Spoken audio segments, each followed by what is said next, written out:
بسم اللہ الرحمن الرحیم۔ میں نے جب حضرت آسیہ علیہ السلام کا قصہ پڑھا اور مجھے ان کی برداشت پر رشک آیا، پھر اسی اپنے اوپر سوچا کہ اگر یہ سب میرے ساتھ ہوتا تو میرے رونگٹے کھڑے ہو گئے کہ جو لوگ ان کو باتیں کرتے تھے اگر میرے اوپر ہوتی تو ناقابل برداشت۔ میں نے حضرت آسیہ علیہ السلام کا قصہ پڑھا جو کہ فرعون کی زوجیت میں تھیں تو ان کے صبر پر رشک آیا۔ اگر آج ہماری کسی بہن کا شوہر انہیں کچھ کہہ دے تو آسمان بول بول کر سر پر اٹھا لیتی ہیں۔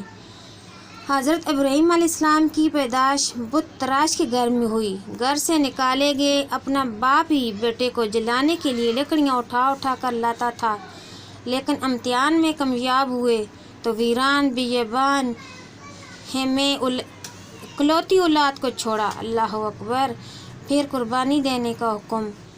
آج کسی مرد میں ہے اتنا حوصلہ؟ کبھی نہیں۔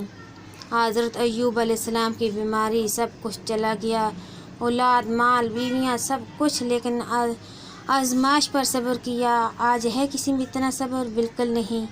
حضرت یوسف علیہ السلام کو بچپن میں ان کے والد سے بھائیوں نے دور کر کے کنویں میں پھینکا، پھر غلام کے طور پر قیمت لگائی گئی، قید کاٹی، لیکن صبر کیا۔ آج اگر ایسا کسی کے ساتھ ہو تو شکوہ شروع کہ اللہ عز و جل میرے ساتھ ایسا کیوں؟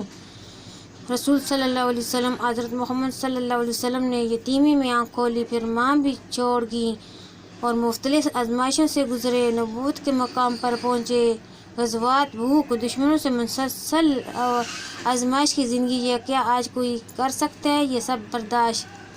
کیا یہ مثالیں ہمارے لیے کافی نہیں کہ مسلمانوں کی زندگی آزمائش ہوتی ہے اور ہمیں بھی زندگی کا ایسے ہی امتحان دینا اور اسی طرح صبر کرنا ہے، دشمنوں کو معاف کرنا ہے، صلہ رحمی کا سلسلہ جاری رکھنا ہے۔